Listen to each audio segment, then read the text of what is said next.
on a whole fifth. I'm feeling good. Huh? Because when the wee hours in the morning when Kawhi He's going to drop that bomb, like you said, that bombshell on you. Okay. Here, we'll see. How are we doing? I'm good. You both I'm look good. dashingly patriotic today. Ready for whatever. Mm-hmm. Let's get started this morning with Kawhi Watch, along with the rest of the NBA world. We are all still waiting to find out when Kawhi Leonard will pick his new team. The claw certainly threw the city of Toronto into a frenzy yesterday when he apparently flew there to meet with the Raptors.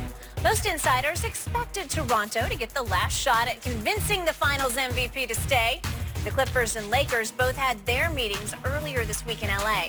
Now, multiple reports predict it could be a day or more before we get Kawhi's final decision. Shannon, what do you read into Kawhi physically going to Toronto for this meeting? I don't read anything into it.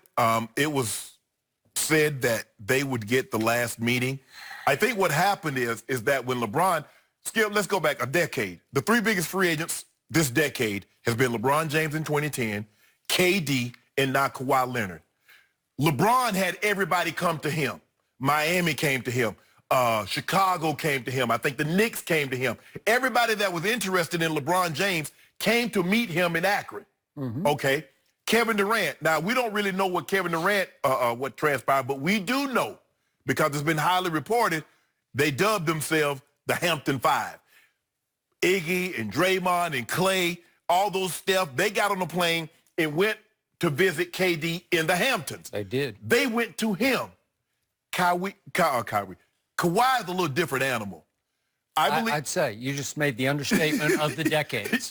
No, but we haven't seen anybody like this. We've never seen a superstar this enigmatic, Skip. I mean, he's cut from a different cloth. He's a tremendous player, but when you try to figure out what he's doing, that's where you mess up. You see, Skip, if you look at it, remember Kevin Durant made his decision on what day? The 4th. And it was the same day free agency started, on the 1st. LeBron James made the decision. He made it on the 8th of July. 7 more full days. So because what happened in free agency, Skip, we had this frenzy. At the beginning of the year, it is my belief, I don't have any knowledge, that KD and Kyrie had made up their minds. We're not staying here. There was that group. You had another group that says, if I get the max, I'm staying. Chris Middleton, Klay Thompson, those guys. And then you had the guys like Kemba that was going to move because his team wasn't going to give him the max. Boston says, well, we need an all-star point guard. There is one available. Boom. So we saw this frenzy. This is how it normally plays out, Skip, is that guys take 2 to 3 days. But because we had such a frenzy the first day, everybody automatically assumed, well, this is what Kawhi's going to do. And that's the mistake that you make. Kawhi's going to do, he isn't going to do anything like we're accustomed to seeing. So I think Kawhi is on the timeline that he set forth. Skip, the difference is that I believe had Kawhi and the Raptors not won the title, this would have been a very easy decision for Kawhi. We've never seen a guy win the title, be Finals MVP, and bounce. Skip, that's tugging at him. And then you watch that circus that they had going on. Miles and miles of people lined up. Helicopters. I'm like, well, this ain't the O.J. Chase, is it? The way they had it lined up and followed him down the street. Oh, you mean in Toronto? In Toronto, yes. I don't know if there were miles of people lined up, but there was a contingent outside the hotel. I mean, large. Yeah. Skip, and think about this. When you think of Canada, I'm thinking hockey. You might have got something like this when Gretzky says, you know, Edmonton, it's been fun, but I'm heading to L.A. You're talking about a country that hockey is the end-all, be-all, and they're behaving like this for an American sport, basketball. So that's tugging at him. I believe Kawhi's on his timeline. He met with some teams. They came to him in L.A. Who knows? Everybody wanted to read into it now. Well, see, why would he go back? Who knows? Maybe Kawhi like that man like I think he is. I'm going to tell you face to face I ain't coming. That's what he might be doing. How you know that's not the case? It sounds like there's a lot of wishful thinking going on across the table, no, right? I know you wishing he goes back to Toronto. That's what you would. No, you want him to go to the Clippers. I'd like to see him go to the Clippers. I would love to see that. I would love to see that. I would love to see that. Well, are you hanging in there? I'm in there. Yesterday you were what? What 94.3, 94.6, 94.6. 0.6. Yes. And are you there? I'm not there, Skip. No? I'm not there. No? Yeah. You are where? I'm shooting 90% right now. 90%? Still 90. Shannon Sharp says 90%. Yep. Lost 4.6%. Because of what? Because of the trip to Toronto? Well, I just think the thing is that the longer it plays out, the more your heart's going to be tugged in a lot of different directions. Okay. A lot of times when you need to make a decision, Skip, go with your first choice and live with it. Okay. It's when you start waffling, man, Clippers really got a compelling case. So does the Lakers play with LeBron. And then that's home. Toronto. Wow. Home in Canada. Never thought I'd hear that. Yeah. Okay. So we are to day 5 of the NBA held hostage by number 2. Oh. He is holding this whole league hostage. Not. Yes, he is. Especially Clippers and Lakers, and a whole lot of fringy free agents who are just waiting for the final domino to finally fall. And I'm with you on one point and only one point. This is a weird dude. He's unpredictable because he says little to nothing publicly about anything. So there are no leaks from his camp, and they were hoping for no leaks from Laker land, and they got a lot of Magic leaks. Well, somebody leaked something, because how the hell all those people lined up at the hotel? How did these camera crews catch him getting off the plane and to get the plane landing and him driving? So somebody leaked something. Well, that would be from Toronto's camp, but that's the original camp. That's home, as you said, right? Oh, so you know, they leaked this, Skip, so you know what that means. Disqualify them? Yeah, they got to be disqualified. Knowing this guy, that could disqualify. So now, let's get back to reading tea leaves on yesterday. The first question I have is, are we sure that was that guy getting off that plane? I'm still not sure. I keep watching the video. I don't think we can show the video, but have you watched it? I have. Okay, so 4 guys get off the plane in a row. Well, hell, all of them limping coming down the steps. And they're all limping, and they all look like him.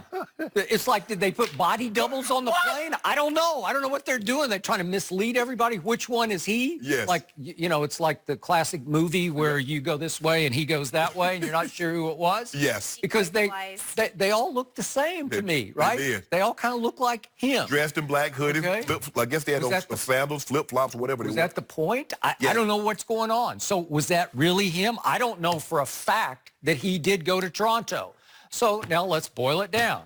Why would he fly, to your point and question, it's like 4.5 hours. Why would you fly from L.A., where you grew up, all the way back to where you just won a championship to have a meeting with him when clearly the LeBron meetings, I don't think they were in Akron. I think they were in downtown Cleveland. I think they had an office there because that was where Clutch was based. Yeah, okay. Yes. But anyway, they all came. Pat Riley flew to Cleveland, right? Everybody went to Cleveland. The Knicks, they all came there to make their pitches and presentations. Correct. So why wouldn't Toronto's contingent, led by Masai Ujiri, fly to L.A. to then get their turn with him as they're based in a hotel or at his house, and, you know, down towards San Diego? Who knows where it could be?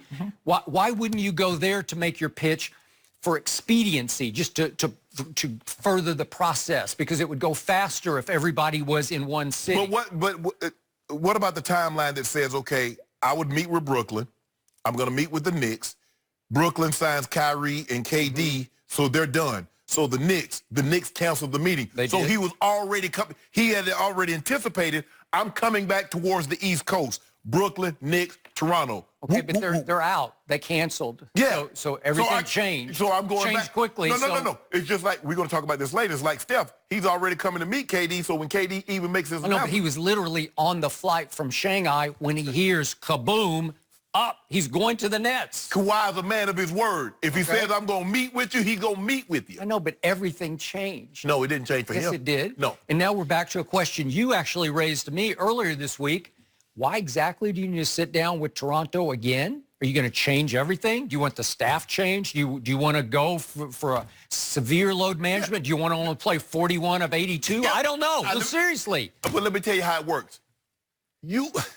Skip, and like I said, I like relationships. But you have to tell Ernestine sometimes. She know you love her, but you still got to tell her from time to time that you look good. Dr. Love on this show. I've never heard anything like it. Sometimes you need reinforcing. Like every day?